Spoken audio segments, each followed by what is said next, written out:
You ever see those ads? Buy foreclosures online from your couch, get insane deals with just one click? That's not how it works. If you think foreclosures are just sitting online waiting for you to snatch them up at 50% off, you're in for a rude awakening. Now, I've been there. I've stood on the courthouse steps watching real investors battle it out, cash in hand like something straight out of the wild, wild west. And if you show up thinking you can just walk in and get a win, you're gonna get eaten alive. Today, I'm breaking down how real foreclosure auctions work, why those online foreclosure deals are a gimmick, and one financing trick that can turn cash deals into leverage. And I want to hear from you. Have you ever clicked on one of those online foreclosure auctions? Drop a comment below. I'll tell you if it's legit. All right, let's get into it. Step one, the online foreclosure auction scam. So let's get one thing straight. Not all foreclosure auctions are the same. You've probably seen those online sites where you can bid on foreclosed homes from your phone. Guess what? Those aren't real auctions. They're marketing plays. And here's what actually happens. Those sites list homes in pre-foreclosure, meaning the owner still has time to sell, refinance, or modify their loan. You're not bidding on a foreclosure. You're bidding on a chance to negotiate with the owner. It's very smart. The home might never even hit the market. Meanwhile, the real auction that's happening on the courthouse steps with real cash in real time is over there. And let me tell you, that world is a very different beast. If you've ever clicked on one of those online auctions, please drop a comment below. I want to know if you thought they were real.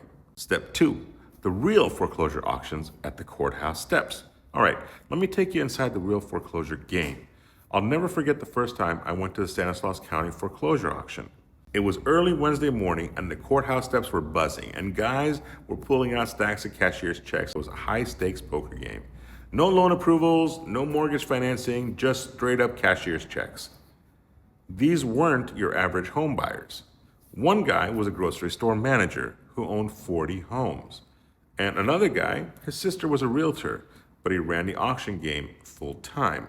Every Wednesday, the same crew showed up. They knew each other, they worked together. And then I saw this new guy, fresh-faced, probably watched a few YouTube videos on how to buy foreclosures. He saw a house in Modesto with an opening bid of $37,000. He thought he was about to steal a house. And then it got started. $37,500? Yes. $45,000? Yes. $75,000? Yes. $80,000? Yes. $97,000? Boom. He was out. They did it again and again, pricing him out of every single deal. It's funny, but it's sad. These guys weren't just bidding. They were playing a game. Think you can walk into that world and win? Drop a comment. Would you even try? Step three, the risks most people ignore. Now let's talk about what you're really buying when you win at a foreclosure auction. No inspections, you're buying as is. No appraisals, you have no clue what it's really worth.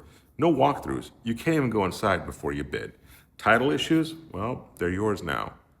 I remember driving around in 2008 scouting foreclosure properties. You get a list, maybe 30 or 40 homes that were going up for auction that day. You get to drive by them, check them out from the outside. That's it. That's all you get. And if the house is unpaid taxes, well, you inherit those. Second mortgages, that's still your problem. Code violations, well, that's your headache. That's why you better have a title company on speed dial. You ever driven by a house and thought, man, that looks abandoned? Imagine buying it, sight unseen. Would you take that risk? Drop a comment, yes or no. Step four, the secret move, delayed financing. Now here's where the real investors play smart. Let's say you do buy a foreclosure at auction, you pay $700,000 cash. Now what? Most people think their cash is locked in, but here's a trick. It's called delayed financing. And here's how that works. You buy the house in cash, and within 90 days, you take out a loan against the property and pull your cash back out. You get the same loan terms as if you were purchasing with financing. This means you don't have to leave all your money tied up. You can reinvest fast, and you get leverage instead of being stuck with an all-cash deal. Game changer, right? Would you use this strategy? Drop a comment, yes or no. Here's some final thoughts. Should you buy a foreclosure? Look, foreclosures are not for beginners. But if you have cash on hand, know how to check title and estimate rehab costs, and have the right team in place, like a title rep, a contractor, a real estate agent, then it can be a solid strategy. And if you want to learn more about delayed financing, well, let's talk. Drop a comment, DM me, or hit the link in my bio. I'll walk you through how to structure the deal the right way. People, that's it for today. Make sure to subscribe and turn on notifications, please, so you don't miss my next update. See you in the next one.